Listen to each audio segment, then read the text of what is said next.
Two teens are in hospital after a drive-by shooting outside a North York middle school.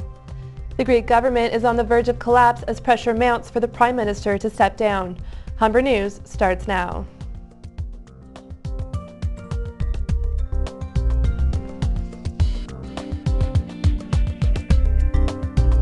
Hello, it's Thursday, November 3rd. Welcome to Humber News, coming to you from the Broadcast Center here at the North Campus.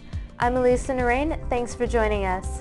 And I'm Hannah Vanderkoy. Ahead on our show, we have all your news, sports, and entertainment highlights, as well as your 5-day weather forecast. But first, Melissa has our top story.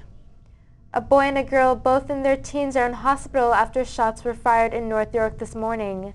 The drive-by shooting happened shortly after 10 a.m. outside of Oakdale Park Middle School, located at Grand Ravine Drive, just east of Jane. EMS says a 14-year-old female was taken to Sick Kids Hospital with a gunshot wound to the ankle. A 19-year-old male suffered multiple gunshot wounds and was taken to Sunnybrook Hospital. Police say he suffered life-threatening injuries but is now in stable condition. Police say the victims were on opposite sides of the street when they were shot. Police have yet to release more information. Jury deliberations begin this afternoon in the murder trial of Humber student Nahor Araya. Araya was charged with second-degree murder for his alleged involvement in the death of 17-year-old Boris Sokovic. Humber reporter Kathleen Finley is at the courthouse.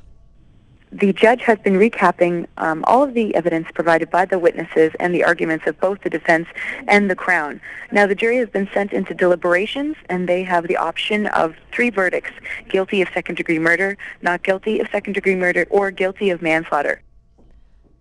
Humber News is following the story closely, and we will bring you the verdict once it is handed down. A funeral service is being held at this hour for York Region Police Officer Mark Grant. He was killed while off duty in a collision last Thursday near Uxbridge. The 54-year-old superintendent had been with the force for 32 years. Those who would like to pay their respects to Grant's family may do so through the York Region Police's Facebook or Twitter pages. The owner of an Etobicoke costume store where 7 suspicious packages were found is now offering a $10,000 reward. Police have not had a lead on any possible motives, but owner Sean Hamilton says he feels this is an act of business terrorism. Police have described some of the packages as being capable of causing death and serious damage.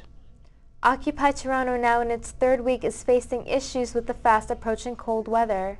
The protesters are looking for ways to stay warm during the winter as they continue to camp out at St. James Park. Mayor Rob Ford and his executive committee will soon be in talks as to how they should deal with the Occupy Toronto movement and protesters. Humber News reporter Mayreen Khan has more. The Occupy Toronto movement won't be the only thing occupying St. James Park as winter is soon approaching. Local unions have gifted 3 yurts worth $20,000 to protect people against harsh winter. Artist Alexander Brown says further measures are being taken.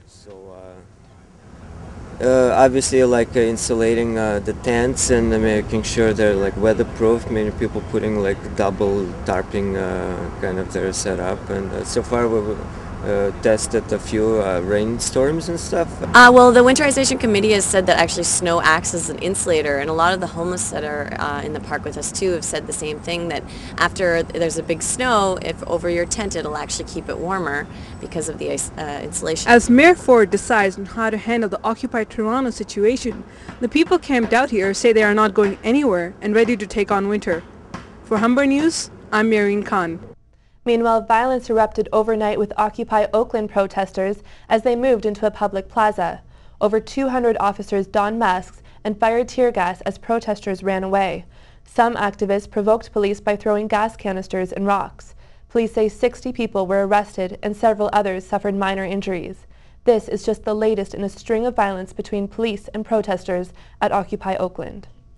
Greek Prime Minister George Papandreou has scrapped plans for a referendum over Europe's bailout package. The bailout deal would give the Greek government almost $180 billion and a 50% write-off of its debt in return for deep spending cuts.